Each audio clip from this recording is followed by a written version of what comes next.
ഫാത്തിമ ബീവി റളിയല്ലാഹു തആല അൻഹ കല്യാണം കഴിഞ്ഞു, വിവാഹം കഴിഞ്ഞു.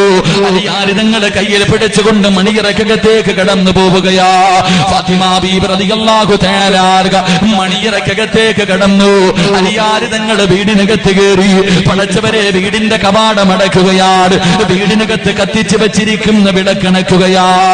അല്ലാഹുവേ, കുറെ സമയം കഴിഞ്ഞു. വസമിഅനാ സൗതൻ ഹനീനാ, മണിയറക്കകത്തൊരു കരച്ചില് കേൾക്കുകയാ, മണിയറക്കകത്തൊരു തേങ്ങല് കേൾക്കുകയാ. അലിയാര് തങ്ങൾ ഓടിച്ചെന്ന് നോക്കുമ്പോ സുബ്ഹാനല്ലാഹ്, ഫാത്തിമ ബീബി റളിയല്ലാഹു തആല ഇരുന്ന് കരയുകയാണ്. അലിയാര് തങ്ങൾ ചോദിച്ചു, ഫാത്തിമ, എന്തിനാ നീ കരയുന്നത്? എന്നെ ഇഷ്ടമായില്ലേ ഫാത്തിമ? എന്നെ ഇഷ്ടമായില്ലേ ഫാത്തിമ? ഫാത്തിമ ബീബി റളിയല്ലാഹു തആല അലിയാര് തങ്ങളുടെ കയ്യിൽ പിടിച്ചിട്ട് പറയുന്നു, അലിയേ, നിങ്ങളെ ഇഷ്ടപ്പെടാത്ത ഏതെങ്കിലും ഒരു പെണ്ണുണ്ടോ? പിന്നെ എന്തിനാ നീ കരയുന്നത്? അവിടെന്ന് പറയുന്നു, അലിയേ, ഇന്ന് നമ്മുടെ ആദിരാത്രിയാണല്ലോ, ഇന്ന് ജീവിതം തുടങ്ങുന്ന രാത്രിയാണല്ലോ, ഇന്ന് നമ്മുടെ മണിയറയാണല്ലോ.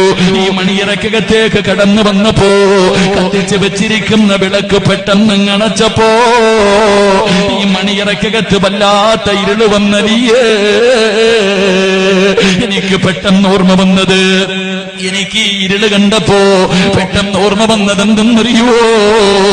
നമ്മൾ രണ്ടുപേരിൽ ഒരാള് മരിക്കുന്ന ദിവസമുണ്ടല്ലോ, നമ്മളിൽ രണ്ടുപേരിൽ ഒരാള് മരിക്കുന്ന ദിവസമുണ്ടല്ലോ. ഒരാള് 6 അടി മണ്ണിനകത്ത്, ഒരാള് ഭൂമിയുടെ മുകളില്. ആ കബറിനകത്ത് ഇതിനെക്കാളും ഇരുളാണല്ലോ അലിയേ.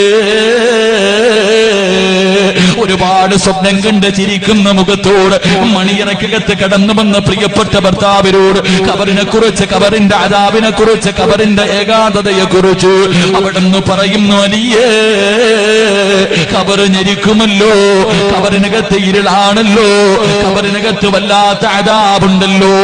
മണിയറക്കകത്ത് കടന്നു വന്ന പ്രിയപ്പെട്ട ഭർത്താവിനോട് മണവാട്ടി പറഞ്ഞു കൊടുക്കുകയാ, അലിയേ, മണിയറ ഇവിടെയല്ല, മണിയറ ഇവിടെയല്ല. വിവാഹത്തിന്റെ 1ാമത്തെ രാത്രിയല്ല മണിയറ. മണിയറ എവിടെയെന്നറിയുവോ? മണിയറ എവിടെയെന്നറിയുവോ?